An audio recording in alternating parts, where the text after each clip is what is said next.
وہ لوگ کھنڈروں سے نکل کر ٹیلے کی ڈھلان اتر رہے تھے کہ نایاب ٹھٹک کر رک گئی۔ ایک پتھر کے قریب کوئی چیز رینگتی ہوئی نظر آئی تھی۔ وہ ایک سانپ تھا۔ وہ جیسے ہی پتھر کی آڑ سے نکل کر چاندنی میں آیا، نایاب اچھل پڑی۔ وہ سنہری ناگ بیجو تھا۔ بیجو اس طرح رینگ رہا تھا جیسے اس میں جان نہ رہی ہو۔ نایاب نے لپک کر اسے اٹھا لیا۔ ٹیپو اور روبی کانپ کر رہ گئے۔ انہوں نے سنہری ناگ کے حوالے سے پراسرار باتیں تو سنی تھیں، لیکن اپنی آنکھوں سے پہلی مرتبہ دیکھا تھا کہ نایاب نے کس طرح زہریلے ناگ کو اٹھا لیا تھا اور اب وہ ناگ اس کے بازو سے لپٹا جا رہا تھا۔ کیا ہوا بیجو؟ تمہاری یہ کیا حالت ہو رہی ہے؟ نایاب بازو پر لپٹے ہوئے بیجو کی طرف دیکھتے ہوئے بولی۔ پتہ نہیں مجھے کیا ہو رہا ہے، مجھے یہاں سے لے چلو۔ نایاب کے کان میں سرگوشی سنائی دی۔ نایاب تیز تیز قدموں سے چلنے لگی۔ سکندر وغیرہ بھی اس کے پیچھے پیچھے چل رہے تھے۔ نایاب کو یاد آ گیا کہ ایک دو دن پہلے ہی تو بیجو نے اسے بتایا تھا کہ کبھی کبھی تو اسے ایسے لگتا ہے جیسے اس کی ساری قوتیں سلب ہو رہی ہوں اور وہ بے جان سا ہو جاتا ہے، اور اس وقت شاید اس پر ایسی ہی کیفیت طاری تھی۔ وہ لوگ ملک صاحب کی حویلی پہنچ گئے۔ قیوم ڈاکٹر کو بلانے کے لیے چلا گیا۔ حویلی میں داخل ہوتے ہی نایاب کے بازو سے لپٹا ہوا ناگ بل کھاتا ہوا نیچے لٹک گیا۔ نایاب نیچے جھک گئی اور سنہری سانپ رینگتا ہوا وسیع آنگن میں ایک طرف لکڑیوں کے ڈھیر میں غائب ہو گیا۔ وہ لوگ بیٹھک میں آ گئے۔ اس وقت رات کے 3 بج چکے تھے۔ کچھ ہی دیر بعد قیوم ڈاکٹر کو لے کر آ گیا۔ اس نے نایاب کا زخم دیکھا اور ڈریسنگ شروع کر دی۔ اتنے میں آوازیں سن کر سکینہ بھی بیدار ہو گئی اور وہ بھی بیٹھک میں چلی آئی۔ جب اسے پتا چلا کہ نایاب کو گولی لگی ہے تو وہ ایک دم پریشان ہو گئی تھی۔ یہ پین کلر ہے، ڈاکٹر نے اپنے بیگ میں سے 2 گولیاں نکال کر نایاب کی طرف بڑھاتے ہوئے کہا۔ ایک گولی ابھی کھا لو اور ایک صبح کھا لینا، میں صبح آؤں گا دیکھنے کے لیے۔ میں دودھ گرم کر کے لاتی ہوں، اس کے ساتھ گولی کھا لینا، سکینہ نے دروازے کی طرف بڑھتے ہوئے کہا۔ ارے نہیں بھابھی، نایاب جلدی سے بولی، صرف 1 گلاس پانی لا دیں، دودھ کی ضرورت نہیں ہے۔ سکینہ اسے گھورتی ہوئی باہر نکل گئی اور تقریباً 10 منٹ بعد وہ دودھ ہی گرم کر کے لائی تھی۔ لو یہ گولی کھا لو اور اندر چل کر سو جاؤ، کہیں ایسا نہ ہو جاگتے رہنے سے تمہاری طبیعت خراب ہو جائے۔ سکینہ نے دودھ کے گلاس اس کی طرف بڑھاتے ہوئے کہا، اور پھر نایاب کو اس کے ساتھ جانا ہی پڑا تھا۔ عذرا اور نرگس ایک ہی بیڈ پر سو رہی تھیں، دوسرا بیڈ خالی تھا۔ نایاب اس پر لیٹ گئی۔ سکینہ اپنے کمرے میں چلی گئی۔ نایاب بستر پر لیٹی آج کے واقعے کے بارے میں سوچ رہی تھی۔ وہ کون لوگ تھے جو ٹیلے کے کھنڈروں میں پراسرار سرگرمیاں جاری رکھے ہوئے تھے اور کھنڈروں میں بسنے والے سانپوں کو ختم کر رہے تھے؟ وہ لوگ جس طرح کھنڈروں میں غائب ہو گئے تھے، اس سے نایاب کو یقین ہو گیا تھا کہ انہوں نے کھنڈروں ہی میں کوئی پناہ گاہ تلاش کر لی تھی۔ ان کی پراسرار سرگرمیوں سے خزانے کو بھی خطرہ ہو سکتا تھا۔ وہ بیجو کے بارے میں سوچنے لگی۔ بیجو ان دنوں خاصا پریشان لگ رہا تھا۔ اس نے بتایا تھا کہ کبھی کبھی اس کی ساری قوتیں سلب ہو جاتی ہیں اور وہ اپنے آپ کو نیم مردہ سا محسوس کرنے لگتا ہے۔ آخر ایسا کیوں ہو رہا ہے؟ بستر پر لیٹے ہوئے نایاب کی نظر اچانک ہی کھڑکی کی طرف اٹھ گئی۔ بہت ہی مدھم روشنی کا ایک ہیولہ کھڑکی سے اندر داخل ہوا تھا۔ کمرے میں جلنے والے سبز بلب کی روشنی میں وہ ہیولہ واضح طور پر دکھائی دے رہا تھا، اور پھر وہ کچھ اور بھی نمایاں ہو گیا۔ نایاب ایک جھٹکے سے اٹھ کر بیٹھ گئی۔ مجھے افسوس ہے، نایاب کے کان میں سرگوشی سنائی دی۔ تمہارے زخمی ہونے کا مجھے افسوس ہے۔ اس وقت میری حالت تم نے دیکھ ہی لی تھی۔ اگر تم مجھے وہاں سے اٹھا کر نہ لاتی تو شاید میں ختم ہو جاتا۔ وہ بیجو تھا جو ایک روشن انسانی ہیولے کی صورت میں اس کے سامنے کھڑا تھا۔ بیجو! نایاب کے منہ سے گہرا سانس نکل گیا۔ یہ سب کیا ہے؟ تمہارے ساتھ ایسا کیوں ہو رہا ہے؟ پہلی ملاقات پر دیوی ماں نے تمہیں بتایا تھا کہ رانی شلپا ایک ایسی ناپاک قوت کے سحر میں پھنس گئی تھی جو اپنے آپ کو ہنومان کہتا تھا۔ اس کی وجہ سے رانی شلپا کو اپنی جان سے ہاتھ دھونے پڑے۔ اس روز دیوی ماں نے تمہیں بتایا تھا کہ وہ ہنومان زندہ ہے، وہ ہنومان کے روپ میں راکشس ہے۔ وہ یہاں آ گیا ہے اور سامنے آئے بغیر ان لوگوں کی مدد کر رہا ہے جو رانی شلپا کا خزانہ تلاش کرنے آئے ہوئے ہیں۔ وہ شیطان جب یہاں موجود ہوتا ہے تو ہماری قوتیں وقتی طور پر سلب ہو جاتی ہیں۔ ہم اس کے شہر سے نکلنے کی کوشش کرتے رہتے ہیں۔ جس میں زیادہ قوت مدافعت نہیں ہوتی وہ مارا جاتا ہے۔ آج میری قوت مدافعت تقریباً جواب دے چکی تھی۔ اگر تم بر وقت مجھے وہاں سے نہ اٹھا لاتی تو شاید میں یہ سب کچھ بتانے کے لیے زندہ نہ رہتا۔ وہ چند لمحوں کو خاموش ہوا، پھر گہرے گہرے سانس لینے لگا۔ نایاب کو اس کی سانسوں کی آواز صاف سنائی دے رہی تھی۔ وہ کون لوگ ہیں جو خزانہ تلاش کر رہے ہیں؟ کیا تم لوگ انہیں روک نہیں سکتے؟ نایاب نے پوچھا۔ وہ تمہارے دشمنوں میں سے ہیں، بیجو نے جواب دیا۔ ہماری کوششوں سے وہ لوگ اب تک خزانے سے دور ہیں۔ وہ لوگ اس شیطان کے بارے میں کچھ نہیں جانتے۔ انہیں یہ بھی نہیں معلوم کہ بدی کی کوئی قوت ان کی مدد کر رہی ہے۔ میرے بیشتر ساتھیوں نے انہیں روکنے کی کوشش کی، جس کے نتیجے میں وہ خود مارے گئے۔ اب تک میرے 7 ساتھی ان کے ہاتھوں مارے جا چکے ہیں۔ اگر ان لوگوں کو اس راکشس کی غیبی حمایت حاصل نہ ہوتی تو وہ اب تک راکھ ہو چکے ہوتے۔ لیکن تم تو بے پناہ قوتوں کے مالک ہو، کیا تم اس راکشس کا مقابلہ نہیں کر سکتے؟ نایاب نے پوچھا۔ وہ مجھ سے زیادہ طاقتور ہے، بیجو نے جواب دیا۔ وہ مجھے ختم کرنا چاہتا ہے۔ میرے ختم ہو جانے سے خزانے کی حفاظت کے سارے بند ٹوٹ جائیں گے اور پھر ان لوگوں کو خزانے تک پہنچنے سے کوئی نہیں روک سکتا۔ لیکن مطمئن رہو، دیوی ماں خزانے کے پاس موجود ہے، وہ کسی کو قریب نہیں پھٹکنے دے گی۔ یہ تو بڑی تشویشناک صورتحال ہے۔ اگر کسی وقت تمہاری بھی قوت مدافعت جواب دے گئی تو؟ دیوی ماں کا سایہ میرے ساتھ ہے، بیجو نے جواب دیا۔ میں جب بھی ایسی صورتحال سے دوچار ہوتا ہوں، دیوی ماں کسی نہ کسی کو میری مدد کے لیے بھیج دیتی ہے، جیسے آج اس نے تمہیں وہاں بھیج دیا تھا اور تم مجھے وہاں سے اٹھا لائیں۔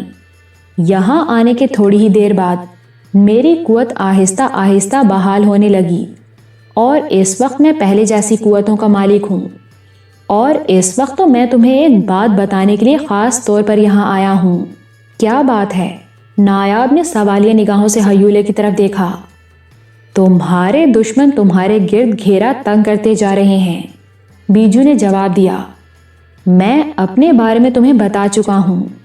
ہو سکتا ہے کہ کسی آڑے وقت میں تمہاری مدد کو نہ آ سکوں، اس لیے تمہیں پہلے سے زیادہ محتاط رہنے کی ضرورت ہے۔ تمہیں چوکس رہنا ہوگا اور اپنی حفاظت خود کرنی ہوگی۔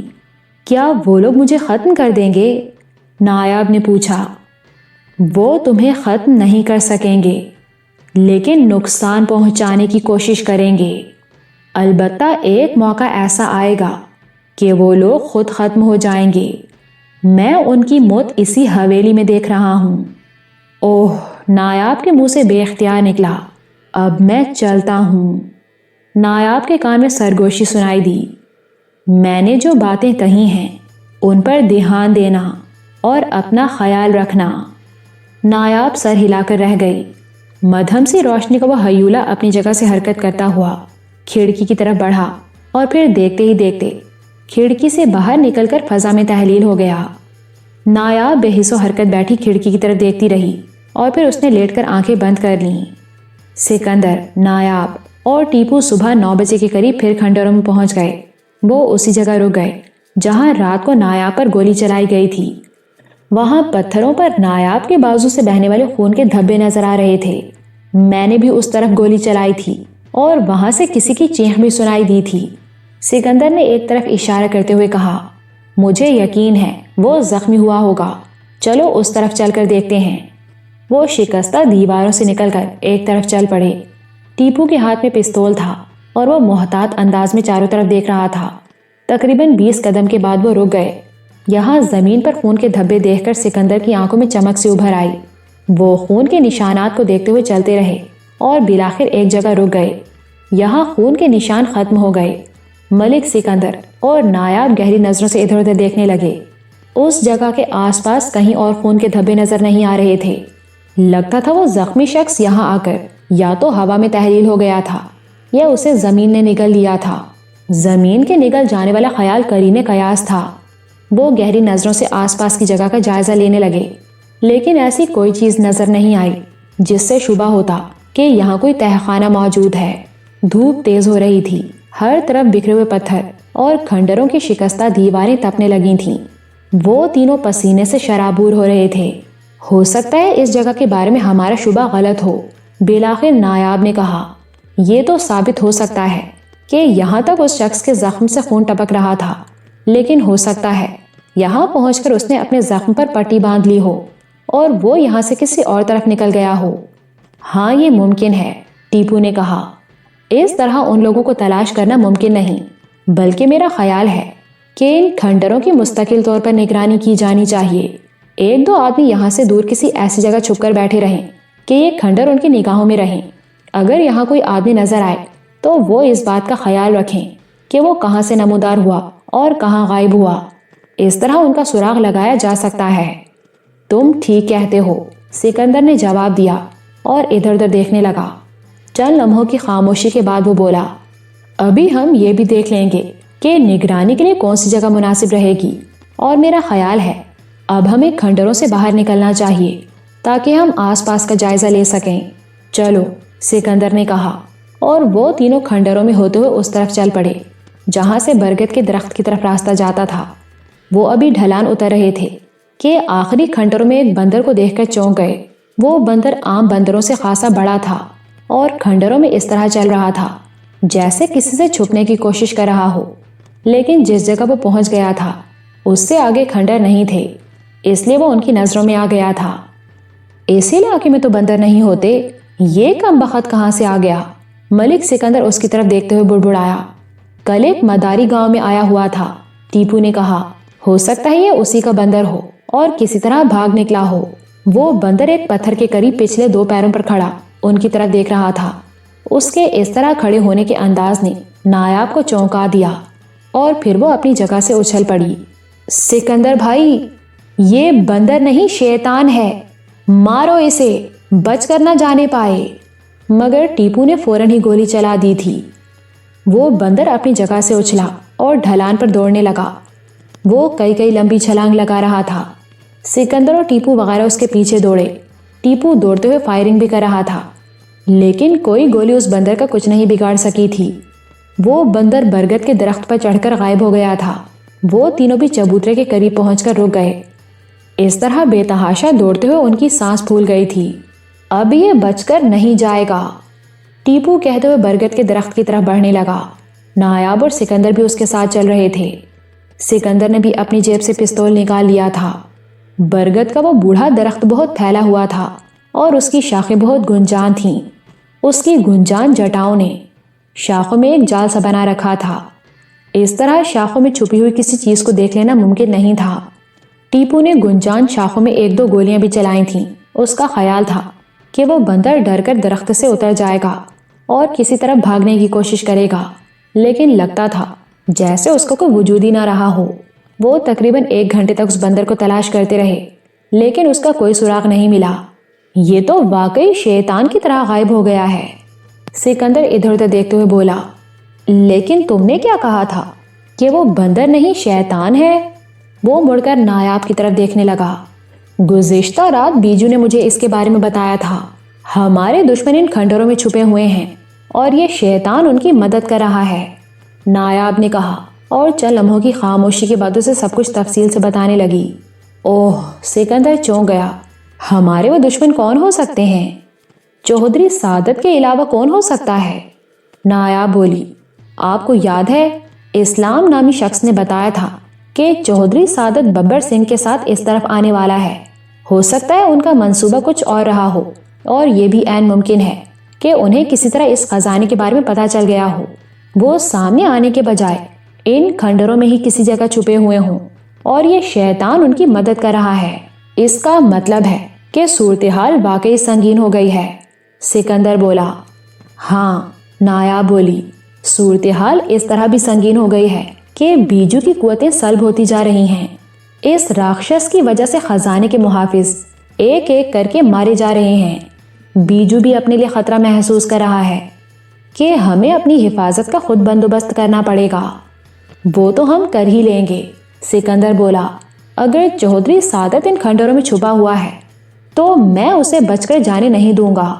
خیر چلو اب واپس چلیں۔ وہ لوگ دوبارہ ٹیلے پر آ گئے اور کھنڈروں میں ہوتے ہوئے ٹیلے کے دوسری طرف جانے لگے۔ کھنڈروں سے باہر نکل کر چند گز آگے پہنچے تھے کہ نایاب ٹھٹک کر رک گئی۔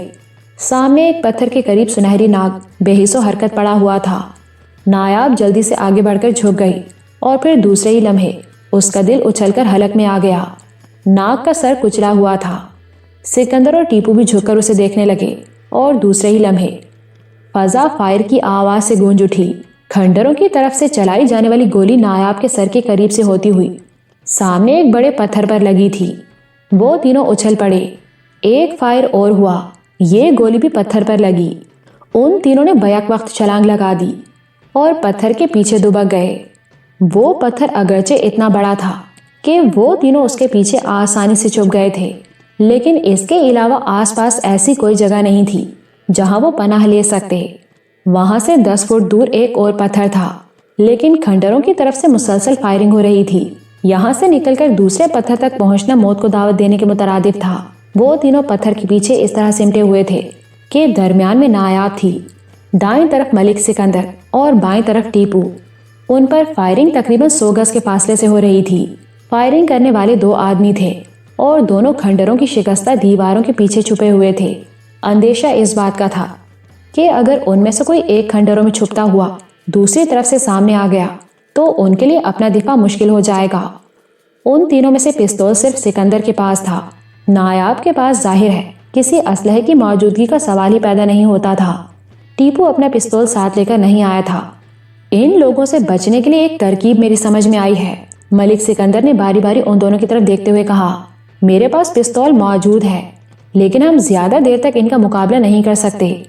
ان سے نمٹنے کا ایک طریقہ میرے ذہن میں آیا ہے۔ وہ کیا؟ نایاب نے سوالیہ نگاہوں سے اس کی طرف دیکھا۔ میں یہاں سے نکل کر اس پتھر کے پیچھے پہنچنے کی کوشش کرتا ہوں۔ سکندر نے 10 فٹ دور دوسرے پتھر کی طرف اشارہ کیا۔ وہاں سے دوسرے پتھروں کی آڑ لیتا ہوا میں ان لوگوں کے دوسری طرف پہنچنے کی کوشش کروں گا۔ اس طرح یہ بھی معلوم ہو جائے گا کہ وہ کون لوگ ہیں۔ وہ چودھری سعادت کے آدمیوں کے علاوہ اور کون ہو سکتے ہیں؟ نایاب نے کہا۔ لیکن آپ اس طرف کیسے جائیں گے؟ وہ دوسرا پتھر کم از کم 10 فٹ کے فاصلے پر ہے۔ وہاں تک پہنچنے میں کسی گولی نے آپ کو تاک لیا تو یہ رسک تو لینا ہی پڑے گا۔ سکندر نے اس کی بات کاٹ دی۔ اس کے بغیر کوئی چارہ نہیں۔ اگر ہم یہاں بیٹھے رہے تو وہ لوگ ویسے ہی ہمیں گھیر کر ختم کر دیں گے۔ سکندر بھائی، آپ پستول مجھے دیں، میں اس طرف جانے کی کوشش کرتا ہوں، ٹیپو نے کہا۔ نہیں، سکندر نے نفی میں سر ہلا دیا۔ تم دوسری طرف سے کسی طرح انہیں اپنی طرف متوجہ کرنے کی کوشش کرو، میں موقع پا کر اس طرف سے نکل جاؤں گا۔ فائرنگ کی آوازیں گاؤں تک پہنچ رہی ہوں گی، نایاب بولی۔ مجھے حیرت ہے کہ گاؤں کے لوگ صورتحال معلوم کرنے کے لیے اس طرف کیوں نہیں آئے؟ کیا وہ سب بزدل ہیں؟ بات بزدلی کی نہیں ہے نایاب، ملک سکندر نے کہا۔ صورتحال سے تم پوری طرح واقف ہو۔ جو لوگ ان معاملات میں براہ راست ملوث ہیں وہ تو پرانی حویلی میں جمع ہیں۔ گاؤں میں جو لوگ موجود ہیں ان میں زیادہ تر نہتے ہیں، اور ظاہر ہے کوئی بھی اپنے آپ کو موت کے منہ میں دھکیلنا پسند نہیں کرے گا۔ بہرحال ٹیپو، تم اس طرف سے ان لوگوں کی توجہ اپنی طرف مبذول کرنے کی کوشش کرو۔ ان لوگوں کی توجہ ہٹانے کی ترکیب فوراً ہی ٹیپو کے ذہن میں آ گئی۔ اس نے دھوپ سے بچنے کے لیے گولف کیپ پہن رکھی تھی۔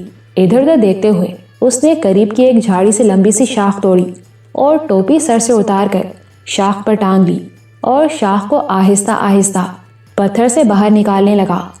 دور سے دیکھ کر یہی اندازہ لگایا جا سکتا تھا کہ ٹوپی پہنے ہوئے کوئی شخص پتھر کی آڑ سے نکلنے کی کوشش کر رہا ہے۔ ٹیپو کی یہ چال کامیاب رہی۔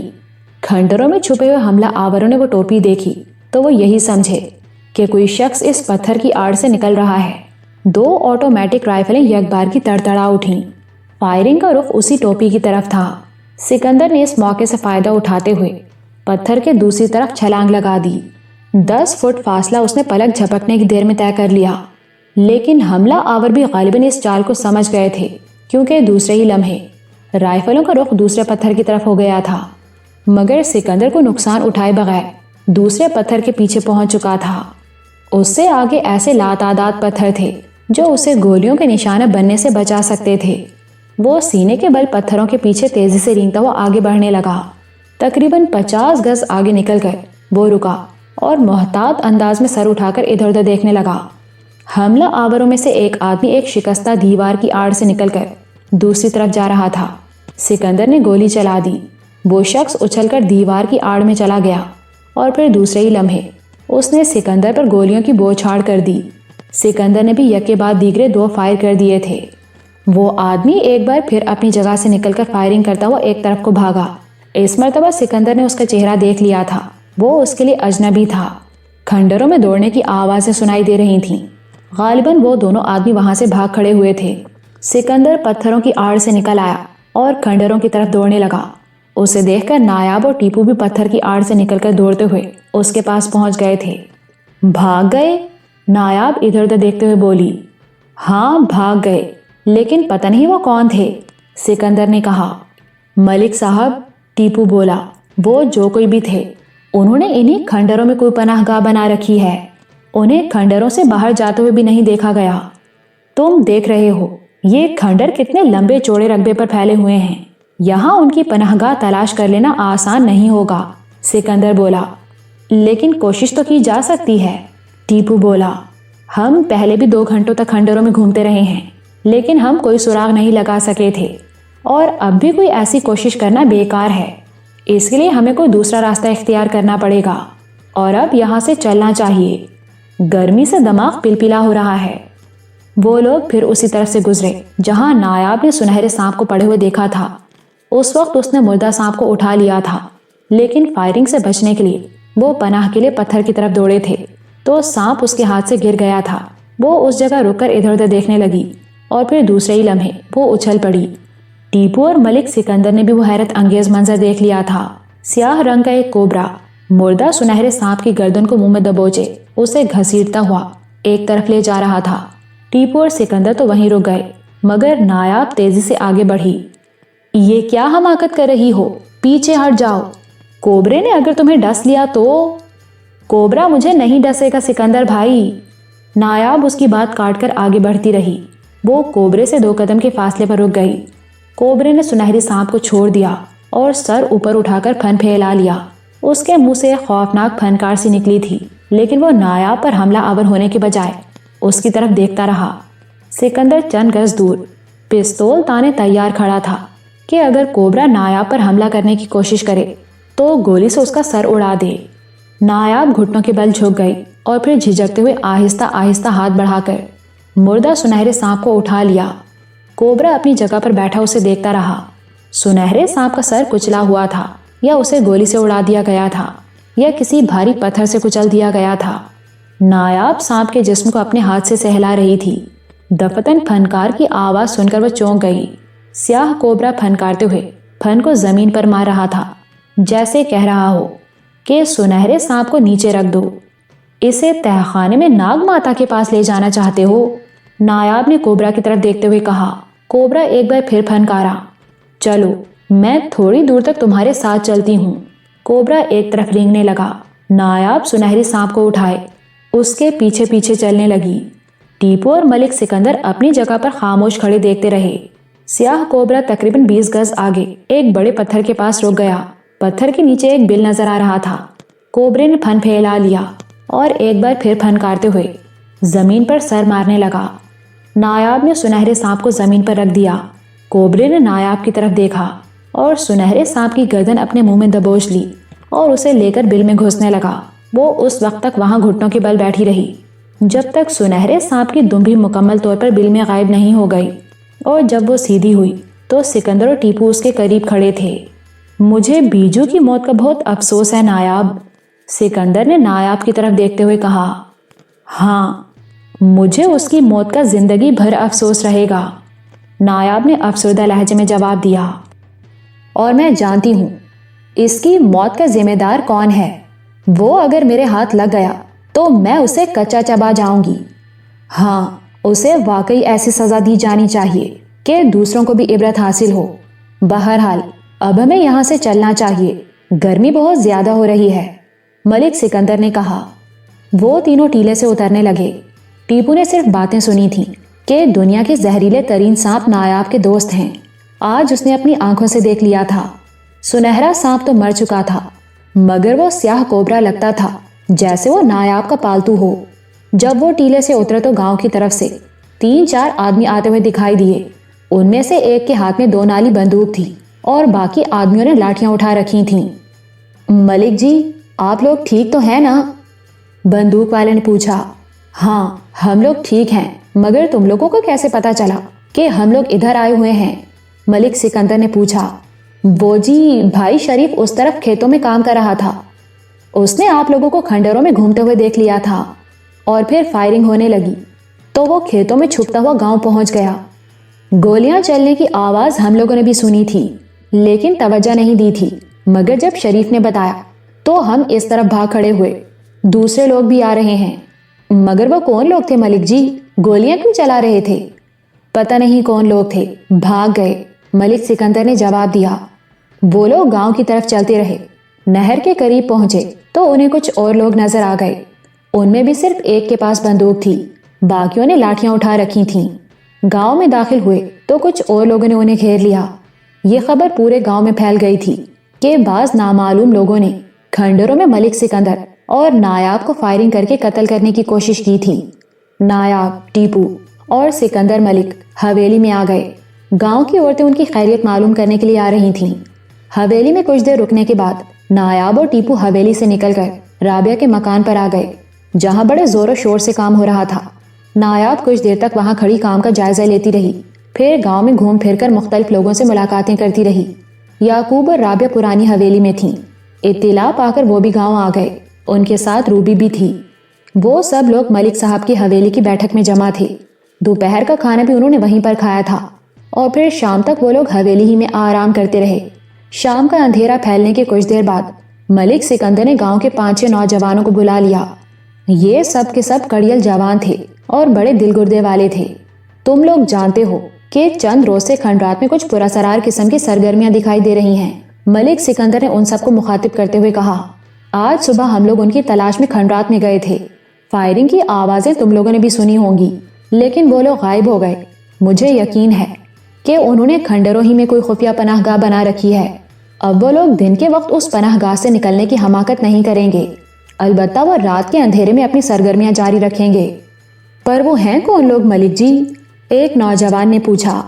اگر یہ معلوم ہوتا تو رونا کس بات کا تھا؟ ملک سکندر نے جواب دیا۔ ویسے سب لوگ جانتے ہیں کہ خزانے کی تلاش میں لوگ یہاں آتے رہے ہیں، لیکن یہ لوگ جو کوئی بھی ہیں انہیں صرف خزانے کی تلاش نہیں ہے، وہ ہمیں بھی نقصان پہنچانا چاہتے ہیں۔ اگر انہیں صرف خزانے کی تلاش ہوتی تو ہمارے سامنے آنے کی کوشش نہ کرتے۔ انہوں نے ہم پر فائرنگ کر کے ہمیں ختم کرنے کی کوشش کی تھی۔ اب میں یہ چاہتا ہوں کہ رات کے وقت ان کھنڈروں کی نگرانی کر کے یہ معلوم کرنے کی کوشش کی جائے کہ وہ کون لوگ ہیں اور ان کی خفیہ پناہ گاہ کہاں ہے۔ ویسے آپ کے خیال میں وہ کون ہو سکتے ہیں ملک جی؟ ایک اور نوجوان نے پوچھا۔ مجھے شبہ ہے کہ وہ چودھری سعادت کے آدمی ہیں، سکندر نے جواب دیا۔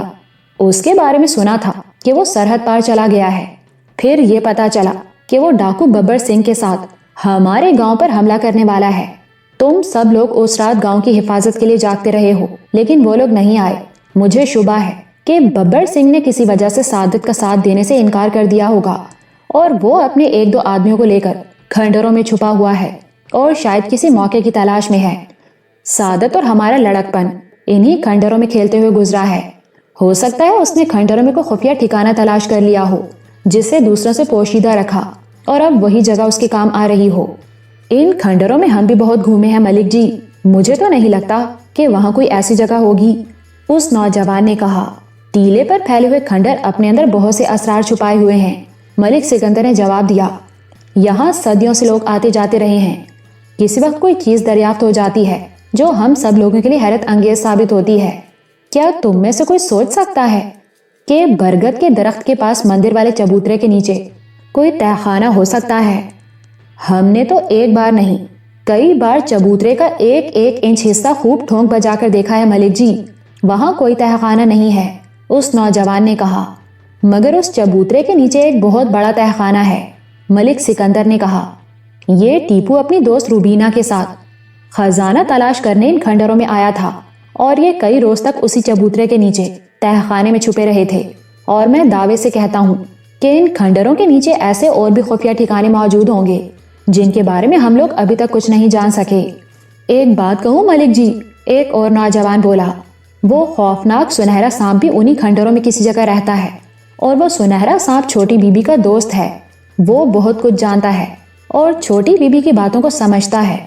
چھوٹی بی بی اس سنہرے ناگ کے ذریعے یہ کیوں نہیں معلوم کر لیتی کہ چودھری سعادت اور اس کے ساتھی کہاں چھپے ہوئے ہیں؟ بیجو۔ سکندر کے منہ سے بے اختیار گہرا سانس نکل گیا۔ وہ سنہرا سانپ مر گیا ہے۔ مر گیا ہے؟ کئی آدمیوں کے منہ سے بیک وقت یہ الفاظ نکلے تھے۔ ہاں، سکندر بولا، آج صبح ہم کھنڈروں سے واپس آ رہے تھے تو ٹیلے پر وہ مردہ حالت میں پڑا ہوا ملا تھا۔ اس کا سر کچلا ہوا تھا۔ مجھے شبہ ہی نہیں بلکہ یقین ہے کہ وہ سنہری سانپ چودھری سعادت یا اس کے کسی آدمی کے ہاتھوں ہی موت کا شکار ہوا ہے۔ اس کی موت کے ساتھ ہی صرف نایاب ہی نہیں، پورا گاؤں ایک بہت ہی اچھے اور قابل اعتماد حمایتی سے محروم ہو گیا ہے۔ اس لیے اب ہمیں پہلے سے زیادہ احتیاط کی ضرورت ہے۔ ہمیں کیا کرنا ہے ملک جی؟ ایک اور نوجوان نے پوچھا۔ رات کو چھپ کر ان کھنڈرات کی نگرانی، ملک سکندر نے کہا۔ تم لوگ کچھ اور آدمیوں کو ساتھ لے لو اور ٹیلے کے چاروں طرف پھیل کر کھنڈرات کی نگرانی کرو۔ وہ لوگ رات کو اپنی پناہ گاہ سے ضرور باہر نکلیں گے، لیکن ایک بات یاد رکھنا، ہمارا مقصد انہیں مارنا نہیں ہے۔ وہ قانون کے مجرم ہیں، لیکن ہم قانون کو ہاتھ میں نہیں لیں گے۔ ہمیں صرف اتنا کرنا ہے کہ کھنڈروں کی نگرانی کر کے ان کے ٹھکانے کا پتہ چلائیں اور اگر ممکن ہو تو انہیں زندہ پکڑنے کی کوشش کریں۔ ٹھیک ہے ملک جی، اس نوجوان نے کہا۔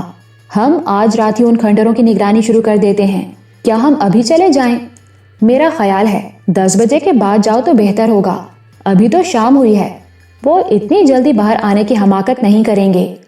ٹھیک ہے ملک جی، اس نوجوان نے کہا۔ ٹیلا بہت لمبا چوڑا ہے اور کھنڈرات بھی بہت دور تک پھیلے ہوئے ہیں۔ ہم 4-6 آدمی اور لے لیتے ہیں اور 10 بجے کے قریب کھنڈروں کی طرف چل پڑیں گے۔ محتاط رہنا، ملک سکندر نے کہا۔ وہ لوگ مسلح ہیں، کسی کو نقصان بھی پہنچا سکتے ہیں۔ آپ فکر ہی نہ کریں ملک جی، اس نوجوان نے کہا۔ ان کے فرشتوں کو بھی معلوم نہیں ہوگا کہ ہم کھنڈروں کی نگرانی کر رہے ہیں۔ ٹھیک ہے، اب تم جا کر باقی آدمیوں کو بھی جمع کر لو اور اپنی ڈیوٹی پر پہنچ جاؤ۔ میں ایک بار پھر کہہ رہا ہوں کہ بہت زیادہ محتاط رہنے کی ضرورت ہے۔ اچھا ملک جی، اب ہم چلتے ہیں۔ وہ نوجوان کہتے ہوئے کھڑا ہو گیا اور اس کے ساتھی بھی اٹھ گئے۔ ان کے جانے کے بعد ملک سکندر اور ٹیپو بیٹھک میں اکیلے رہ گئے۔ رابعہ، نایاب اور روبی حویلی کے اندرونی حصے میں تھیں۔ میں دیکھوں کھانا تیار ہوا ہے کہ نہیں، بھوک لگ رہی ہے، ملک سکندر کہتے ہوئے اٹھ گیا۔ نایاب وغیرہ برآمدے ہی میں کرسیوں پر بیٹھی ہوئی تھی، سکینہ بھی وہیں تھی۔ کیوں بھائی، آج کھانا وغیرہ نہیں کھانا کیا؟ ملک سکندر نے سکینہ کی طرف دیکھتے ہوئے کہا۔ کھانا تو تیار ہے، آپ ہی گاؤں کے لوگوں کو جمع کیے بیٹھے تھے، سکینہ نے کرسی سے اٹھتے ہوئے کہا۔ آپ کا کھانا بیٹھک ہی میں بھجوا دوں یا یہاں کھائیں گے؟ بیٹھک ہی میں بھجوا دو، میں اور ٹیپو وہیں کھانا کھائیں گے، سکندر کہتے ہوئے دوبارہ بیٹھک میں آ گیا۔ تقریباً 10 منٹ بعد رابعہ انہیں کھانا دے کر چلی گئی اور وہ دونوں کھانا کھانے لگے۔ ملک صاحب، ٹیپو لقمہ منہ میں ڈالتے ہوئے بولا، ایک مرتبہ آپ نے کہا تھا کہ ان کھنڈروں کے نیچے واقعی کوئی خزانہ موجود ہے۔ اگر تمہیں خزانے کے بارے میں یقین نہ ہوتا تو تم یہاں کیوں آتے؟ ملک سکندر نے جواب دیا، میں نے تمہیں پہلے ہی بتا دیا تھا کہ کھنڈروں کے نیچے ایک جگہ واقعی خزانہ موجود ہے اور وہ چند ہیرے جن کے بارے میں تم سن کر آئے تھے اسی خزانے کا حصہ ہیں۔ یہی سب کچھ سوچتے ہوئے ایک بات میرے ذہن میں آئی ہے، ٹیپو نے کہا۔ چودھری سعادت اور اس کے ساتھی یا وہ جو کوئی بھی ہیں ان کھنڈروں میں موجود ہیں۔ اگر وہ لوگ کسی طرح خزانے تک پہنچ گئے تو؟ ایسا نہیں ہوگا، ملک سکندر نے اس کی بات کاٹتے ہوئے کہا۔ اس میں شبہ نہیں کہ ان کھنڈروں کے نیچے اندر ہی اندر کئی خفیہ سرنگیں ہیں۔ وہ لوگ چونکہ کھنڈروں کے نیچے کسی تہہ خانے میں چھپے ہوئے ہیں، ہو سکتا ہے وہ اندر ہی اندر کوئی راستہ بھی تلاش کر رہے ہوں، اور عین ممکن ہے کوئی سرنگ انہیں خزانے والے تہہ خانے تک بھی لے جائے، لیکن اس کے باوجود وہ خزانے تک نہیں پہنچ پائیں گے۔ خزانے کی حفاظت کے لیے لاتعداد زہریلے ناگ موجود ہیں، وہ کسی کو خزانے کے قریب پھٹکنے بھی نہیں دیں گے۔ میری نظروں میں صورتحال پھر بھی مخدوش ہے، ٹیپو نے کہا۔ سنہرے ناگ کا حشر آپ نے دیکھ لیا، اس کا سر کسی پتھر سے کچلا گیا ہے یا اسے گولی ماری گئی ہے، اور خزانے کے محافظ زہریلے ناگوں کو بھی دور ہی سے گولیوں سے بھون ڈالیں گے۔ تم کہنا کیا چاہتے ہو؟ ملک سکندر نے اسے گھورا۔ میرا خیال ہے کہ خزانے کو وہاں سے نکال کر کسی محفوظ جگہ پر پہنچا دیا جائے، ٹیپو نے کہا۔ تمہاری نیت تو ٹھیک ہے نا؟ ملک سکندر نے اس کے چہرے پر نظریں جما دیں۔ میری نیت میں کوئی فتور نہیں آیا ملک صاحب، ٹیپو نے مسکراتے ہوئے جواب دیا۔ اس میں شبہ نہیں کہ خزانے کی ہویسی مجھے یہاں لے کر آئی تھی، لیکن یہاں آ کر جو کچھ دیکھا اس سے میری آنکھیں کھل گئی ہیں۔ مس نایاب کو اس خزانے سے صرف اس حد تک دلچسپی ہے کہ وہ اسے لوگوں کی فلاح و بہبود کے لیے استعمال کرنا چاہتی ہیں۔ آپ نے بھی اس کے ساتھ مل کر بہت سے منصوبے بنائے ہیں۔ اگر آپ لوگوں کو لالچ ہوتا تو اب تک اس خزانے کا بہت سا حصہ نکال چکے ہوتے۔ میں تو صرف یہ چاہتا ہوں کہ خزانہ ایسے لوگوں کی نظروں میں نہ آ سکے جو… میں تمہارا مطلب سمجھ رہا ہوں۔ سکندر نے ایک بار پھر اس کی بات کاٹ دی۔ لیکن خزانہ وہاں سے نہیں نکالا جا سکتا۔ اس کی بہت سی وجوہات ہیں۔ پہلی وجہ تو یہ کہ جب تک وہ لوگ کھنڈروں میں موجود ہیں اس وقت تک ہم بھی اس طرف کا رخ نہیں کر سکتے۔ دوسری وجہ یہ کہ وہ خزانہ ایک دن میں نہیں نکالا جا سکتا، کئی دن لگ سکتے ہیں اور کئی آدمیوں کی ضرورت پڑے گی، اور جب خزانہ وہاں سے نکالا جائے گا تو اس کی خبر جنگل کی آگ کی طرح پھیل جائے گی اور اس خزانے کی حفاظت ممکن نہیں رہے گی۔ آپ ٹھیک کہتے ہیں، ٹیپو کو اس کی تائید کرنی پڑی۔ ویسے ایک بات میری سمجھ میں آتی ہے، سکندر نے کہا اور پانی کا گلاس اٹھاتے ہوئے بولا۔ تم وہ خزانہ اپنی آنکھوں سے دیکھنا چاہتے ہو؟ یہ بھی سچ ہے ملک صاحب، ٹیپو نے مسکراتے ہوئے جواب دیا۔ وہ لوگ کھنڈروں سے نکل جائیں تو تمہاری یہ خواہش بھی پوری کر دی جائے گی، ملک سکندر نے کہا۔ آپ ٹیپو کی کون سی خواہش پوری کر رہے ہیں ملک جی؟ ان دونوں نے مڑ کر دیکھا۔ روبی دروازے میں داخل ہو رہی تھی۔ انسان کی خواہشیں تو بے شمار ہوتی ہیں، لیکن ہر خواہش پوری نہیں ہوتی۔ ٹیپو نے بھی ایک ایسی ہی خواہش کا اظہار کیا ہے جو فی الحال پوری نہیں ہو سکتی۔ بہرحال میں نے وعدہ تو کر لیا ہے، اب دیکھیں کیا ہوتا ہے، ملک سکندر نے جواب دیا۔ وہ دونوں کھانا کھا چکے تھے۔ روبی برتن اٹھا کر لے گئی۔ ٹیپو اور سکندر کچھ دیر باتیں کرتے رہے اور پھر سکندر بیٹھک سے نکل کر برآمدے میں آ گیا۔ نایاب وغیرہ بھی کھانا کھا چکی تھیں اور نایاب تو پرانی حویلی جانے کی تیاری کر رہی تھی۔ اس وقت تم لوگ کہاں جاؤ گے؟ رات یہیں رہ جاؤ نا، سکندر نے کہا۔ نہیں سکندر بھائی، نایاب نے جواب دیا، ہمیں کون سا میلوں دور جانا ہے، پرانی حویلی 4 قدم پر تو ہے، اور پھر ہمارے پاس گاڑی بھی ہے، ہمیں وہاں پہنچنے میں 2 منٹ سے زیادہ نہیں لگیں گے۔ ٹھیک ہے، تمہاری مرضی، سکندر نے کندھے اچکا دیے۔ نایاب بڑے ملک صاحب سے ملنے ان کے کمرے میں گئی تو وہ سو چکے تھے۔ وہ واپس آ گئی اور پھر تقریباً 10 منٹ بعد وہ لوگ حویلی سے نکل کر گلی میں کھڑی ہوئی گاڑی میں بیٹھ چکے تھے۔ رابعہ بھی ان کے ساتھ تھی۔ گاؤں کے کتوں نے کچھ دور تک گاڑی کا پیچھا کیا، پھر مایوس ہو کر رک گئے۔ گاڑی گاؤں سے باہر نکلی تو ہر طرف سناٹا تھا۔ روبی ادھر ادھر دیکھ رہی تھی۔ گاؤں کے لوگ کیسے زندگی گزارتے ہیں؟ وہ نایاب کی طرف دیکھتے ہوئے بولی۔ کوئی دلچسپی نہیں ہے یہاں، نہ کوئی سینما، نہ ریسٹورنٹ، نہ کوئی اور تفریح۔ سر شام ہی سناٹا چھا جاتا ہے۔ ان کی کھیتوں میں مصروفیت ہی ان کی زندگی کی سب سے بڑی تفریح ہے، نایاب نے جواب دیا۔ ان کے پاس شہر والوں کی طرح فالتو وقت نہیں ہوتا جسے سینما ہاؤسز اور ریسٹورنٹس میں بیٹھ کر ضائع کریں۔ یہ اپنے حال میں خوش ہیں، اور حقیقت تو یہ ہے کہ انہیں اپنے کام کے علاوہ کسی اور بات سے دلچسپی نہیں ہے۔ یہ لوگ سر شام ہی گھروں میں آ جاتے ہیں اور کھانا کھا کر جلد سو جاتے ہیں، لیکن ان کی صبح اس وقت شروع ہو جاتی ہے جب شہر والے گہری نیند سو رہے ہوتے ہیں۔ ان کی محنت شہر والوں کی آسائشوں کا ذریعہ بنتی ہے۔ ہاں تم ٹھیک کہتی ہو، روبی نے گہرا سانس لیتے ہوئے کہا۔ نایاب خاموشی سے ڈرائیو کرتی رہی۔ کچے راستے پر گاڑی ہچکولے کھا رہی تھی۔ تقریباً 10 منٹ بعد وہ پرانی حویلی کے سامنے پہنچ گئے۔ حویلی کا پھاٹک ابھی ٹھیک نہیں ہوا تھا، اس کے لیے بہت وقت چاہیے تھا۔ البتہ راستے کی صفائی کر دی گئی تھی تاکہ عام طرف میں کوئی دشواری پیش نہ آئے۔ ہاشم نام کا ایک آدمی لاٹھی لیے گیٹ کے پاس بیٹھا ہوا تھا۔ نایاب گاڑی اندر لیتی چلی گئی۔ کمپاؤنڈ میں سے تمام جھاڑیاں وغیرہ صاف کر دی گئی تھیں۔ نایاب نے گاڑی برآمدے کے سامنے روک لی اور وہ سب نیچے اتر آئے۔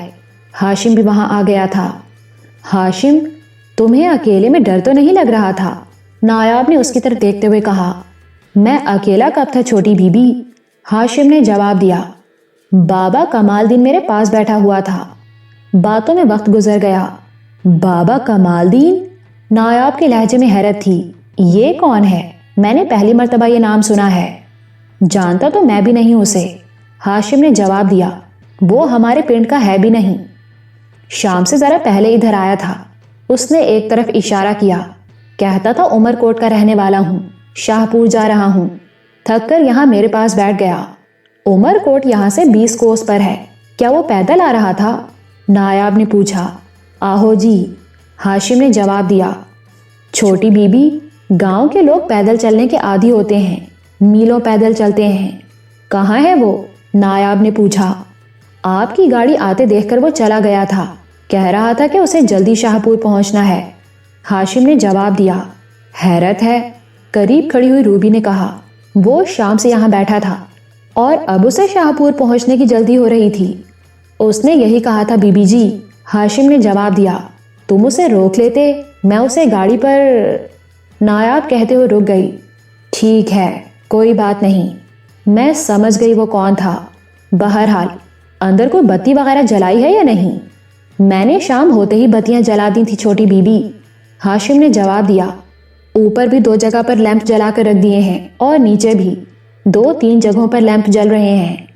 اچھا ٹھیک ہے، نایاب بولی۔ گاڑی میں کھانا رکھا ہوا ہے، نکال کر کھا لو۔ سکینہ بھابی نے تمہارے لیے کھانا باندھ دیا تھا، ابھی گرم ہی ہوگا۔ ہاشم گاڑی میں رکھا ہوا کھانا نکالنے لگا اور نایاب وغیرہ اس دروازے کی طرف بڑھ گئیں جہاں اوپر جانے والا زینہ تھا۔ اوپر والے برآمدے میں زینے کے قریب ہی ایک پیٹرومیکس جل رہا تھا۔ دوسرا پیٹرومیکس برآمدے کے آخری سرے پر تھا۔ برآمدے میں کچھ کرسیاں بھی رکھی ہوئی تھیں، وہ لوگ کرسیوں پر بیٹھ گئے۔ وہ بوڑھا کون تھا نایاب؟ روبی نے اس کی طرف دیکھتے ہوئے پوچھا۔ کون سا بوڑھا؟ نایاب بولی۔ وہی کمال دین جس کے بارے میں ہاشم بتا رہا تھا اور تم کچھ کہتے کہتے رک گئی تھیں۔ ایسے ہی مجھے خیال آ گیا تھا، نایاب نے جواب دیا۔ ایک بوڑھے نے میری گاؤں کی زندگی میں بڑا اہم کردار ادا کیا ہے، تم اس کے بارے میں جان چکی ہو۔ وہ پراسرار بوڑھا ہر مشکل وقت پر ہمارے کام آیا ہے۔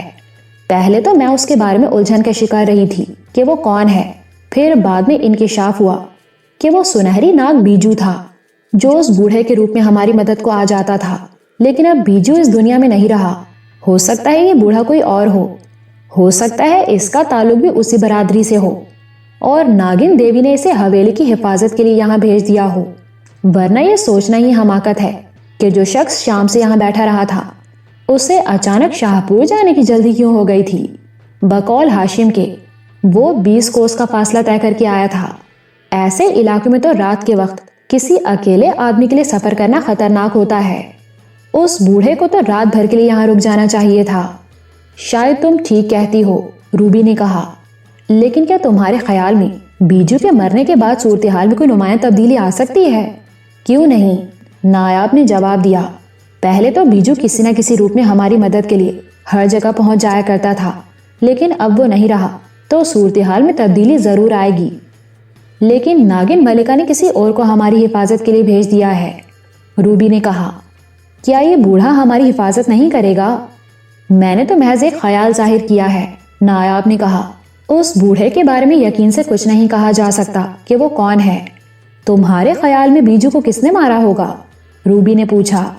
کھنڈروں میں موجود لوگوں نے، نایاب نے جواب دیا۔ اگر وہ سعادت اور اس کے ساتھی ہیں، اور اگر سعادت کو بیجو کے مرنے کا پتہ چل گیا ہے تو وہ کھل کر سامنے آنے کی کوشش کرے گا، کیونکہ بیجو ہی اس کے راستے میں سب سے بڑی رکاوٹ بنا ہوا تھا۔ اس طرح ہمیں پہلے سے زیادہ محتاط رہنے کی ضرورت ہے۔ یہ بات تو تم ٹھیک کہتی ہو، روبی نے کہا، لیکن کیا ان حالات میں ہمارا حویلی میں رہنا خطرناک نہیں ہوگا؟ جبکہ یہاں ہماری حفاظت کا بھی کوئی بندوبست نہیں ہے، صرف ٹیپو کے پاس پستول ہے اور اس میں بھی زیادہ سے زیادہ 4-5 گولیاں ہوں گی۔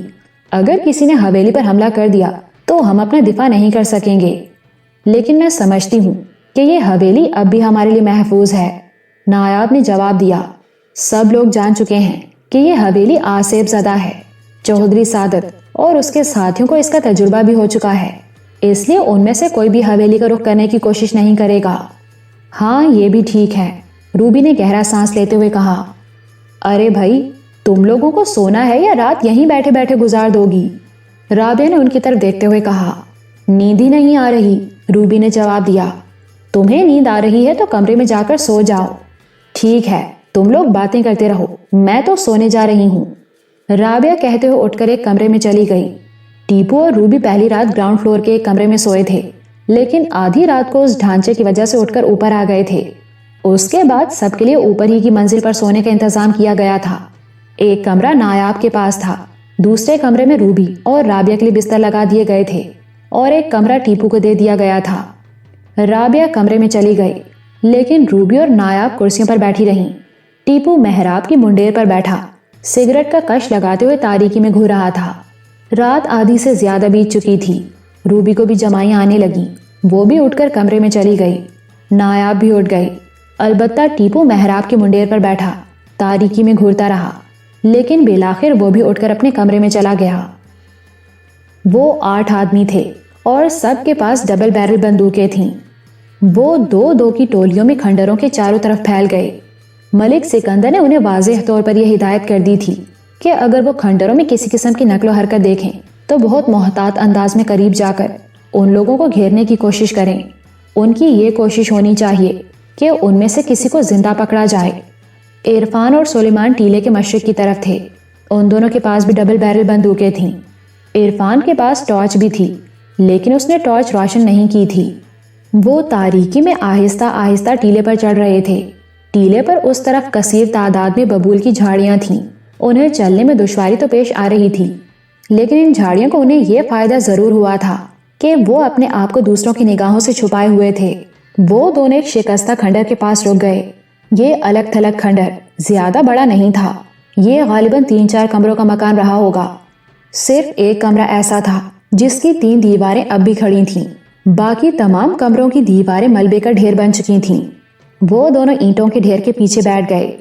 وقت آہستہ آہستہ رینگ رہا تھا، وہ آپس میں بات بھی نہیں کر سکتے تھے، مبادا ان کی آواز کہیں سن نہ لی جائے۔ وہ تاریکی میں بیٹھے کھنڈروں کو گھورتے رہے۔ اس وقت شاید رات کا 1 بجا تھا۔ سلیمان کو نیند آنے لگی تھی، وہ بار بار اونگ رہا تھا، لیکن عرفان پوری طرح بیدار تھا اور چاقو چوبند بیٹھا ہوا تھا۔ اس وقت سلیمان اونگ رہا تھا۔ عرفان نے اسے جگانے کی ضرورت محسوس نہیں کی۔ دفتن وہ ایک آہٹ سن کر چونک گیا۔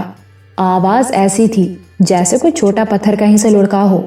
عرفان آنکھیں پھاڑ پھاڑ کر تاریکی میں گھورنے لگا، لیکن کھنڈروں کی شکستہ دیواروں کے سوا اسے کچھ بھی دکھائی نہیں دے رہا تھا۔ چند منٹ گزر گئے، پتھر لڑھکنے کی آواز ایک بار پھر سنائی دی۔ اس مرتبہ یہ آواز پہلی جگہ سے کچھ فاصلے پر سنائی دی تھی۔ عرفان اس طرف گھورنے لگا اور اسے ایک بار پھر چونک جانا پڑا۔ تقریباً 100 گز کے فاصلے پر ایک متحرک ہیولہ دکھائی دیا تھا۔ عرفان نے بڑی آہستگی سے سلیمان کے کندھے پر ہاتھ رکھ کر ہلا دیا۔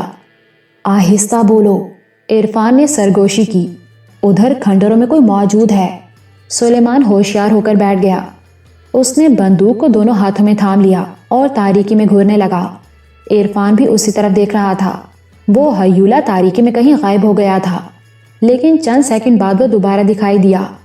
وہ دیکھو اس طرف، عرفان نے اشارہ کیا۔ اب سلیمان نے بھی وہ انسانی ہیولہ دیکھ لیا تھا۔ وہ اکیلا ہی تھا اور محتاط انداز میں کھنڈروں میں ایک طرف چل رہا تھا، اور پھر وہ کھنڈروں میں غائب ہو گیا۔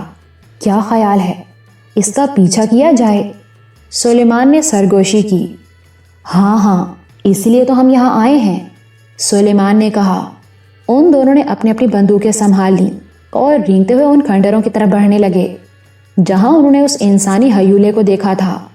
وہ اس وقت کھلی جگہ پر تھے، کھڑے ہو کر چلنا مناسب نہیں تھا، اس لیے رینگ کر آگے بڑھ رہے تھے۔ 100 گز کا فاصلہ انہوں نے تقریباً 10 منٹ میں طے کیا۔ اب وہ کھنڈروں میں پہنچ گئے تھے۔ ادھر ادھر انہیں شکستہ دیواروں کی آڑ حاصل تھی، اس لیے وہ اٹھ کھڑے ہو گئے اور چاروں طرف دیکھنے لگے۔ اس آدمی کو میں نے اس جگہ پر دیکھا تھا، عرفان نے کہا۔ وہ یہاں بیٹھا ہمارا انتظار نہیں کر رہا ہوگا، سلیمان بولا۔ اس طرف دیکھتے ہیں، میرے ساتھ ساتھ رہنا، تم اس طرف نظر رکھو اور میں اس طرف دیکھتا ہوں۔ وہ دونوں بندوقیں سنبھالے چلتے رہے۔ ایک کھنڈر سے نکل کر وہ دوسرے کھنڈر میں آ گئے، لیکن انہیں کوئی زیروح دکھائی نہیں دیا۔ کہاں غائب ہو گیا؟ سلیمان بڑبڑایا۔ یہیں کہیں ہوگا، آؤ اس طرف چلتے ہیں۔ عرفان نے ایک طرف اشارہ کیا۔ ابھی انہوں نے 2 ہی قدم اٹھائے تھے کہ بائیں طرف سے کسی پتھر کے لڑھکنے کی آواز سنائی دی۔ وہ دونوں چونک گئے، چند سیکنڈ تک اپنی جگہ پر بے حس و حرکت کھڑے رہے، پھر آہستہ آہستہ محتاط انداز میں اس طرف بڑھنے لگے جس طرف سے پتھر لڑکنے کی آواز سنائی دی تھی۔ ابھی وہ چند ہی قدم آگے بڑھے تھے کہ عقب میں یہ غراہٹ سن کر اپنی جگہ سے حرکت مت کرنا ورنہ دونوں کی کھوپڑیاں اڑ جائیں گی۔ تم لوگ کون ہو؟ ہماری کھوپڑیاں کیوں اڑاؤ گے؟ عرفان نے کہا۔ اس کی آواز میں خوف کا ہلکا سا تاثر تھا۔ ہم وہ ہیں جن کی تمہیں تلاش ہے، وہی آواز سنائی دی۔ اپنی بندوقیں پھینک دو اور ہماری طرف گھوم جاؤ۔ عرفان اندازہ لگا چکا تھا کہ وہ 2 آدمی تھے۔ اس نے بندوق پھینک دی۔ اس کی تقلید کرتے ہوئے سلیمان نے بھی بندوق پھینک دی اور وہ دونوں گھوم گئے۔ وہ 2 آدمی تھے اور دونوں کے پاس آٹومیٹک رائفلیں تھیں۔ ہمیں اسی وقت پتہ چل گیا تھا جب تم لوگ ٹیلے کی طرف آئے تھے، ان میں سے ایک آدمی نے کہا۔ پتھر لڑکا کر جان بوجھ کر آواز پیدا کی گئی تھی تاکہ تم لوگوں کو متوجہ کیا جا سکے۔ تم لوگ 8 آدمی ہو، ابھی تو ہم نے تم دونوں کو قابو کیا ہے، آہستہ آہستہ تمہارے دوسرے ساتھیوں کو بھی گرفت میں لے لیا جائے گا۔ اس طرف چلو، تم لوگوں کو ہمارے خفیہ ٹھکانے کی تلاش تھی نا، ہم پہلے تمہیں وہیں پہنچائیں گے اور بعد میں تمہارے باقی ساتھیوں کو بھی وہیں لے جایا جائے گا۔ چلو اس طرف۔ بات کرنے والے شخص کے دوسرے ساتھی نے ان کی بندوقیں اٹھا لی تھیں۔ عرفان نے محسوس کیا کہ وہ شخص فوری طور پر اپنی رائفل استعمال کرنے کی پوزیشن میں نہیں تھا۔ دوسرا آدمی ان پر رائفل تانے ہوئے تھا۔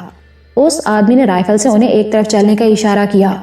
عرفان نے پہلا قدم اٹھاتے ہی بڑی تیزی سے گھوم کر لات چلا دی۔ اس کے پیر کی ٹھوکر رائفل پر لگی۔ وہ شخص گڑبڑا گیا۔ اپنی جگہ سے حرکت کرتے ہی رائفل کا ٹریگر دب گیا تھا۔ ویران کھنڈر فائر کی آواز سے گونج اٹھے۔ رائفل کا رخ اس وقت اس شخص کے دوسرے ساتھی کی طرف تھا۔ گولی اس کے سر میں لگی اور کھوپڑی کے پرخچے اڑاتی ہوئی نکل گئی۔ اس کے منہ سے صرف ایک چیخ نکلی تھی۔ وہ زمین پر گر کر تڑپنے لگا۔ رائفل بردار بری طرح بدحواس ہو گیا تھا۔ اس سے پہلے کہ وہ صورتحال کو سمجھ سکتا، سلیمان نے اس پر چھلانگ لگا دی۔ وہ اس شخص سے رائفل چھیننے کی کوشش کر رہا تھا۔ اسی کشمکش میں ایک اور فائر ہو گیا۔ اس مرتبہ گولی سلیمان کے بازو میں لگی اور گوشت چیرتی ہوئی نکل گئی۔ سلیمان کے منہ سے بھی ایک خوفناک چیخ نکل گئی تھی۔ رائفل بردار نے ایک زوردار جھٹکا دے کر اپنے آپ کو سلیمان سے الگ کیا، لیکن اسی وقت عرفان نے اس پر چھلانگ لگا دی۔ چھینا جھپٹی میں رائفل ان دونوں کے ہاتھ سے نکل کر دور جا گری۔ اس شخص نے عرفان کی ناک پر سر سے زوردار ٹکر مار دی۔ عرفان کا دماغ جھنجھنا اٹھا۔ اس کے ناک سے خون بہہ نکلا تھا۔ اس شخص نے موقع پا کر اپنے آپ کو عرفان کی گرفت سے چھڑا لیا اور ایک طرف کو بھاگ نکلا۔ اسی وقت چاروں طرف سے فائرنگ کی آوازیں بھی سنائی دینے لگیں۔ یہ ڈبل بیرل بندوق کے فائر کی آوازیں تھیں۔ اس کے ساتھ ہی عرفان کو اپنے ساتھیوں کی آوازیں بھی سنائی دینے لگیں۔ وہ لوگ ایک دوسرے کے نام پکارتے ہوئے کھنڈروں میں دوڑ رہے تھے۔ سلیمان نے چیخ چیخ کر انہیں بتایا کہ وہ کہاں ہے۔ اس نے جھک کر ایک رائفل اٹھا لی اور 2-3 ہوائی فائر کر دیے۔ اس کے بازو سے خون بہہ رہا تھا، لیکن وہ تکلیف برداشت کیے ہوئے تھا۔ عرفان زمین پر بیٹھا ہوا تھا۔ اس کی ناک سے خون بہہ رہا تھا۔ سر کی ٹکر سے اس کا دماغ پوری طرح جھنجھنا اٹھا تھا۔ سلیمان اگرچہ خود زخمی تھا، لیکن وہ عرفان کو سنبھالنے کی کوشش کر رہا تھا۔ عرفان بار بار سر جھٹک رہا تھا۔ کھنڈروں میں چاروں طرف سے بھاگ دوڑ کی آوازیں سنائی دے رہی تھیں اور پھر فقیر حسین کی آواز سنائی دی۔ عرفان، سلیمان، حامد، علی، تم لوگ کہاں ہو؟ ہم یہاں ہیں فقیر حسین، سلیمان نے چیخ کر جواب دیا اور ٹارچ جلا کر اس کی روشنی سے اپنی جگہ کی نشاندہی کرنے لگا۔ تقریباً 3 منٹ بعد وہ سب لوگ وہاں جمع ہو چکے تھے۔ سب کے ہاتھوں میں ٹارچیں تھیں اور سبھی نے بندوقیں بھی سنبھال رکھی تھیں۔ کیا ہوا؟ تم دونوں زخمی ہو؟ وہ لوگ کون تھے؟ فقیر حسین نے باری باری دونوں کی طرف دیکھتے ہوئے کہا۔ ایک تو یہ پڑا ہے اور دوسرا بھاگ گیا۔ سلیمان نے چند قدم دور پڑی ہوئی لاش کی طرف اشارہ کیا۔ ان میں سے کسی نے ابھی تک لاش کو نہیں دیکھا تھا۔ فقیر حسین نے ٹارچ کی روشنی لاش پر ڈالی تو خادم علی اچھل پڑا۔ یہ تو داؤد ہے، حسن آباد والے ماچھی فرید کا بیٹا۔ دوسرا کون تھا؟ فقیر حسین نے پوچھا۔ پتہ نہیں، ہم اندھیرے میں اس کی شکل نہیں دیکھ سکے تھے، سلیمان نے جواب دیا۔ خادم علی؟ فقیر حسین بولا۔ ان دونوں کا خون بہہ رہا ہے، تم انہیں لے کر گاؤں چلے جاؤ اور ملک جی کو اس لاش کے بارے میں بھی بتا دو۔ وہ مناسب سمجھیں گے تو ابھی کسی کو تھانے بھیج دیں گے، ورنہ لاش صبح تک یہاں پڑی رہے گی۔ ابھی پولیس کو اطلاع دے بھی دیں تو لاش ویسے بھی صبح تک یہیں پڑی رہے گی۔ بہرحال میں انہیں لے کر گاؤں جا رہا ہوں، خادم علی نے جواب دیا، اور پھر وہ ان دونوں کو لے کر تیزی سے گاؤں کی طرف روانہ ہو گیا۔ ان کے جانے کے بعد فقیر حسین اور اس کے ساتھی گھوم پھر کر داؤد کے دوسرے ساتھی یا ان کے ٹھکانے کو تلاش کرنے لگے۔ ان سب کے پاس ٹارچیں تھیں جو انہوں نے روشن کر رکھی تھیں۔ تقریباً 40 منٹ بعد وہ لوگ کھنڈروں میں گھوم پھر کر دوبارہ اس جگہ پر آئے تو داؤد کی لاش غائب تھی۔ لاش کہاں گئی؟ فقیر حسین ادھر ادھر دیکھتے ہوئے بولا۔ یہیں پڑی تھی، احمد دین نے کہا۔ یہ دیکھو، زمین پر خون پڑا ہوا ہے۔ یہ تو ہو نہیں سکتا کہ لاش خود اٹھ کر کہیں چلی گئی ہو، فقیر حسین نے کہا۔ لاش غائب ہونے کا مطلب یہ ہے کہ وہ لوگ بھی آس پاس ہی کہیں موجود ہیں۔ ان کا خفیہ ٹھکانہ بھی یہیں کہیں ہے۔ ہم لوگ جیسے ہی یہاں سے ہٹے وہ لوگ لاش اٹھا کر غائب ہو گئے۔ تلاش کرو، لاش کے سر سے ٹپکنے والے خون سے ان کے ٹھکانے کا پتہ لگایا جا سکتا ہے۔ وہ لوگ ٹارچوں کی روشنی میں ایک بار پھر قرب و جوار کا علاقہ چیک کرنے لگے، لیکن کوئی سراغ نہیں لگا سکے۔ انہیں کسی جگہ خون بھی نظر نہیں آیا تھا۔ وہ ہیں کہیں آس پاس ہی، فقیر حسین بولا۔ اب یہی ہو سکتا ہے کہ 2 آدمی یہاں رک کر نگرانی کریں۔ ہم لوگ گاؤں جا رہے ہیں تاکہ ملک جی کو اس نئی صورتحال سے آگاہ کر سکیں۔ وہ چند لمحوں کو خاموش ہوا، پھر نذیر اور اصغر کی طرف دیکھتے ہوئے بولا، تم دونوں یہیں رک جاؤ، کسی ایسی جگہ چھپ کر بیٹھ جانا جہاں وہ لوگ تمہیں نہ دیکھ سکیں۔ ٹھیک ہے بھائی فقیر حسین، نذیر نے جواب دیا۔ وہ پانچوں اس جگہ سے باہر آ گئے۔ نذیر اور اصغر چند قدم چلنے کے بعد رک گئے اور فقیر حسین اپنے دوسرے ساتھیوں کے ساتھ تیز تیز قدم اٹھاتا ہوا ٹیلے سے اترنے لگا۔ وہ لوگ آدھے گھنٹے میں گاؤں پہنچ گئے۔ خادم علی، عرفان اور سلیمان ملک سکندر کی حویلی کی بیٹھک میں تھے۔ ڈاکٹر احمد بھی تھا جسے ملک سکندر نے بلوا لیا تھا۔ وہ اس وقت سلیمان کے بازو کی ڈریسنگ کر رہا تھا۔ ملک جی، فقیر حسین نے کہا، آپ نے پولیس کو اطلاع دینے کے لیے شاہپور کوئی بندہ بھیجا ہے یا نہیں؟ ابھی نہیں، ملک سکندر نے جواب دیا۔ 3 بجنے والے ہیں، اس وقت کون جائے گا؟ دن چڑھنے دو، میں خود چلا جاؤں گا۔ مگر تم لوگ واپس کیوں آ گئے؟ وہاں تو کہانی ہی دوسری ہو گئی ہے ملک جی، داؤد کی لاش وہاں سے غائب ہو گئی ہے، فقیر حسین نے کہا۔ کیا؟ ملک سکندر اچھل پڑا۔ فقیر حسین اسے تفصیل سے سب کچھ بتانے لگا۔ آخر میں وہ کہہ رہا تھا، میں نذیر اور اصغر کو وہاں چھوڑ آیا ہوں۔ ٹھیک ہے، ہم لوگ تھوڑی دیر میں چلتے ہیں، ملک سکندر نے جواب دیا۔ وہ لوگ بیٹھے صورتحال پر تبصرہ کرتے رہے اور پھر 5 بجے کے قریب وہ سب لوگ گاؤں سے نکل کھڑے ہوئے۔ اس وقت دن کی ہلکی سی روشنی پھیل رہی تھی۔ جب وہ کھنڈروں میں پہنچے تو انہیں ایک نئی صورتحال کا سامنا کرنا پڑا۔ نذیر اور اصغر ایک جگہ بے ہوش پڑے ہوئے تھے اور ان سے تقریباً 20 گز کے فاصلے پر ایک بڑا سا پتھر اس خلا کے قریب پڑا ہوا تھا۔ رات کو تلاشی کے دوران انہوں نے یہ خلا نہیں دیکھا تھا۔ 2 آدمی بندوقیں لے کر اس خلا میں اتر گئے اور پھر انہوں نے چیخ کر دوسروں کو بھی بلا لیا۔ یہ ایک لمبا چوڑا تہہ خانہ تھا جسے دیکھ کر لگتا تھا کہ کچھ لوگ بڑی اجلت میں یہاں سے بھاگے ہیں۔ فرش پر 4 چٹائیاں بچھی ہوئی تھیں، ایک ہوائی چپل پڑی ہوئی تھی اور بند خوراک کے کئی ڈبے بکھرے ہوئے تھے۔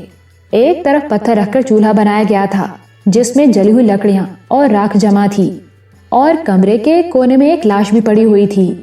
وہ داؤد کی لاش تھی۔ تہہ خانہ خاصا وسیع و عریض تھا، اس میں کسی اور طرف نکلنے کا کوئی راستہ نہیں تھا، اور حیرت کی بات تھی کہ ہر طرف سے بند ہونے کے باوجود یہاں گھٹن کا معمولی سے احساس بھی نہیں ہو رہا تھا۔ چولہے میں جلی ہوئی لکڑیوں سے یہ ثابت ہوتا تھا کہ یہاں آگ بھی جلائی جاتی تھی، دھواں بھی ہوتا ہوگا، لیکن دھواں بھی پورا سرار طور پر کہیں غائب ہو جاتا تھا۔ ملک سکندر نایاب کے ساتھ ان کھنڈروں کے نیچے کئی تہہ خانے میں گھوم چکا تھا اور اسے کسی تہہ خانے میں گھٹن کا احساس نہیں ہوا تھا، بلکہ یہ احساس ہوتا رہا تھا کہ کسی نہ کسی طرف سے تازہ ہوا اندر آ رہی ہے، اور اس تہہ خانے میں بھی یہی صورتحال تھی۔ کسی پورا سرار راستے سے یہاں تازہ ہوا کی آمد رفت ہو رہی تھی۔ اس تہہ خانے میں موجود بعض چیزوں سے یہ بھی ثابت ہو گیا تھا کہ یہاں چودھری سعادت بھی رہ رہا تھا۔ ایک مخصوص برانڈ کے سگریٹ پورے گاؤں میں وہی پیتا تھا، اور اس تہہ خانے میں اس برانڈ کے کئی خالی پیکٹ پڑے ہوئے تھے۔ اب اس لاش کا کیا کرنا ہے ملک جی؟ فقیر حسین لاش کی طرف اشارہ کرتے ہوئے کہا۔ ہم نے لاش کا کیا کرنا ہے؟ ملک سکندر نے جواب دیا۔ سگریٹ کے ان خالی پیکٹوں سے یہ تو ثابت ہو گیا ہے کہ چودھری سعادت یہاں موجود تھا۔ وہ ہمارے آدمیوں کو بے ہوش کر کے یہاں سے بھاگ گئے ہیں اور تہخانے کا راستہ جان بوجھ کر کھلا چھوڑ گئے ہیں تاکہ ہم لاش دریافت کر لیں۔ اب ان کے یہاں واپس آنے کا سوال ہی پیدا نہیں ہوتا۔ اب ہمیں یہی کرنا ہوگا کہ 2-3 آدمی یہاں رہیں اور باقی گاؤں چلے جائیں۔ میں شاہپور تھانے جا کر اطلاع دے دیتا ہوں۔ ٹھیک ہے ملک جی، ایسا ہی کرتے ہیں، فقیر حسین نے کہا۔ 3 آدمیوں کو وہاں چھوڑ دیا گیا اور باقی ملک سکندر کے ساتھ گاؤں آ گئے۔ اس وقت دھوپ نکل چکی تھی۔ ملک سکندر نے گھر پہنچ کر ناشتہ کیا اور کار پر شاہپور کی طرف روانہ ہو گیا۔ نایاب رات کو دیر سے سوئی تھی، اس لیے صبح دیر تک بستر پر پڑی رہی۔ روبی بھی اپنے کمرے میں ابھی تک سو رہی تھی، البتہ رابعہ صبح جلدی اٹھ گئی تھی۔ نایاب نے آنکھیں کھول کر کروٹ بدلی تو رابعہ چائے کا کپ لیے کمرے میں داخل ہو رہی تھی۔ میں تو یہ سوچ کر آئی تھی کہ اگر اب بھی تم نہ اٹھی تو پانی کا پورا جگ تمہارے اوپر اونڈیل دوں گی، رابعہ نے چائے کا کپ بیڈ کے قریب چھوٹی میز پر رکھتے ہوئے کہا۔ رات کو تم تو جلدی سو گئی تھیں لیکن ہم دیر تک جاگتے رہے تھے، نایاب نے مسکراتے ہوئے جواب دیا۔ ظاہر ہے دیر سے سوئیں گے تو دیر سے ہی جاگیں گے۔ اس نے اٹھ کر گلاس میں پانی اونڈیلا اور کمرے سے باہر برآمدے میں جا کر 1-2 کلیاں کی اور وہیں کرسی پر بیٹھ گئی۔ رابعہ چائے یہیں لے آؤ، باہر تازہ ہوا اچھی لگ رہی ہے۔ رابعہ چائے کا کپ اٹھا کر باہر لے آئی۔ اس نے کپ نایاب کے ہاتھ میں تھما دیا اور خود بھی ایک کرسی پر بیٹھ گئی۔ تھوڑی دیر بعد روبی بھی باہر آ گئی۔ رابعہ اس کے لیے بھی چائے لے آئی۔ 9 بجے کے قریب انہوں نے ناشتہ بھی برآمدے ہی میں بیٹھ کر کیا۔